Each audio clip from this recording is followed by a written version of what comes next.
என்னோடய பர்த்டேக்கு என் பையன் கொடுத்துக்கிற கிஃப்ட்டு பாருங்கள். என் பர்த்டே முடிஞ்சிருச்சு, மறுநாள் என்ன கிஃப்ட் கொடுத்துருக்கான்னு பாருங்கள் நீங்களே. இதில் ஒரு ட்விஸ்ட் இருக்குது. என்ன ட்விஸ்ட்னா இருங்க காட்டுறேன் நானே.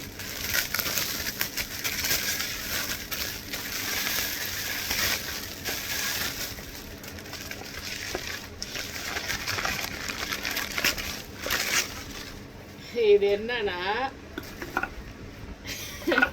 எத்தனை பாக்ஸுக்குள்ள போட்டிருக்கோம் பாருங்க. இது என்னோட ஃப்ரெண்டு எனக்கு கொடுத்தாங்க என் பர்த்டேக்கு. அதையே இவ எடுத்து கிஃப்ட் ரேப் பண்ணி எனக்கு திரும்ப கொடுத்துருக்கான்.